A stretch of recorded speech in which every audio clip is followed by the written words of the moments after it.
The Last of Us series on HBO Max has the full send. Let's talk about it.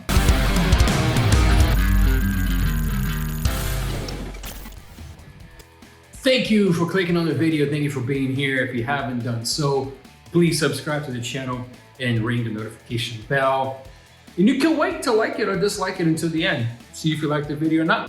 The Last of Us and HBO are a match made in heaven because, as we all know, if you've seen series from HBO before, like Game of Thrones, you know that they don't care about nudity. They will include nudity if they have to. They don't care about violence. They will include violence if they have to. They don't care about things gory.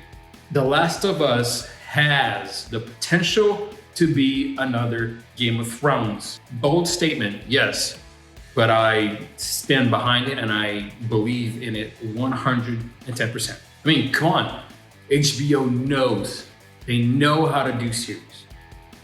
Game of Thrones. You can argue that the last season was trash. Yes, but look at the show until up to that point. I mean, the last season was not HBO's fault. It was the writer's fault. And then we're talking about Westworld. Raised by Wolves. Great new series. Chernobyl, great miniseries. And then we got True Blood. True Blood was a great show. So, do you see what I'm seeing? Neil Druckmann, the original writer of the series, is coming to write the show. And that makes me really excited. It's really, really, really good when the original writer of whatever they're trying to adapt comes into the full screen adaptation or movie adaptation, whatever. This means that he knows the source material, he knows what to do with it, and I think it's gonna be great. And speaking of Chernobyl, the writer of Chernobyl, Craig Mazin, he's coming in to assist Druckmann into writing the screen adaptation of The Last of Us. And if you have not seen Chernobyl, man, that's a 10 out of 10 show. So what is The Last of Us? Have you played it? Let me know in the comments if you have played the game. I am now actually playing part 2. So there's part 1, and that in itself can be a couple seasons long. And then part 2, and that in itself can be another couple seasons long. So hey, there's 4 seasons there already. But if you haven't played the game, there is a mutation to a fungus that only affects insects that now started to affect humans. And if you've seen the Discovery Channel, you've seen the fungus before, where it comes in and it grows from the inside of the insect and it comes in through their head, and this big spore turns out of their head, and it basically becomes zombies. So the cordyceps fungus that mainly affects insects mutated and now affects humans. And it turns them rabid, it turns them angry. So basically there's zombies in a way, and the longer they are infected, their appearance sort of changes. And the fungus affects humans in different ways. So how exactly do you get infected? Well, just like any other zombie show out there, if you get bit, game over. Game over, man. Game over. Now, there are parts, so if you play the game, you know what I'm talking about. If they've been there for a long time, they end up contaminating an area, especially if it's enclosed. The spores will start to grow and will start to infest whatever surface or room, and there'll be a big, large area of spores. So if you inhale that, you will become one of them eventually. Hold up. Spores.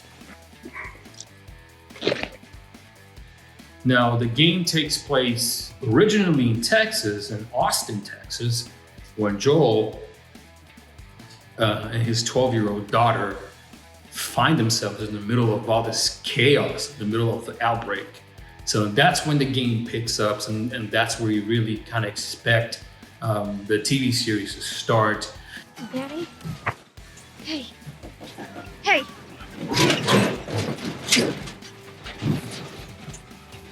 Get back, man. Get back. And then it takes place 12 years later, where Joe becomes a smuggler and he's tasked. I think I use that word a lot on this channel, but he has to pick up Ellie and take her up north. The reason I'm not gonna tell you why, but their journey is incredible. They go throughout the country. You see all sorts of different things, sorts of vegetation. You see animals that were once belonged in the zoo are roaming free through the cities, and now that humans are no longer there. It's a fantastic game. It won several Game of the Year awards. There are several awards already that Part 2 got nominated for, and I 100% believe that The Last of Us Part 2 will win Game of the Year. I mean, how could it not? If you haven't played The Last of Us Part 1 and Part 2, I will actually leave a link down in the description that will take you to Amazon, and you can buy it. I don't gain anything from it. I'm not an affiliate program just yet, but this is such a great game, and I support the writers. I support everyone there at Naughty Dog that wrote this fantastic game. So hey, if you want to pick them up, the link is in the description down below. If you have gotten this far, please like if you liked it. Downvote it too, so that way I know you guys are not really enjoying the content. I can do something else. Subscribe to the channel. Share with your friends on Facebook and Twitter, because that's the only way our community is going to grow. And I really appreciate every single minute watched on this channel. You guys are helping me. My channel has grown exponentially during a very short period of time, and it's all thanks to you. But that is it for today's video. Stay tuned, because I do have a video coming up on who could play Joel. Thank you very much, and I'll catch you guys on the next one. See you later.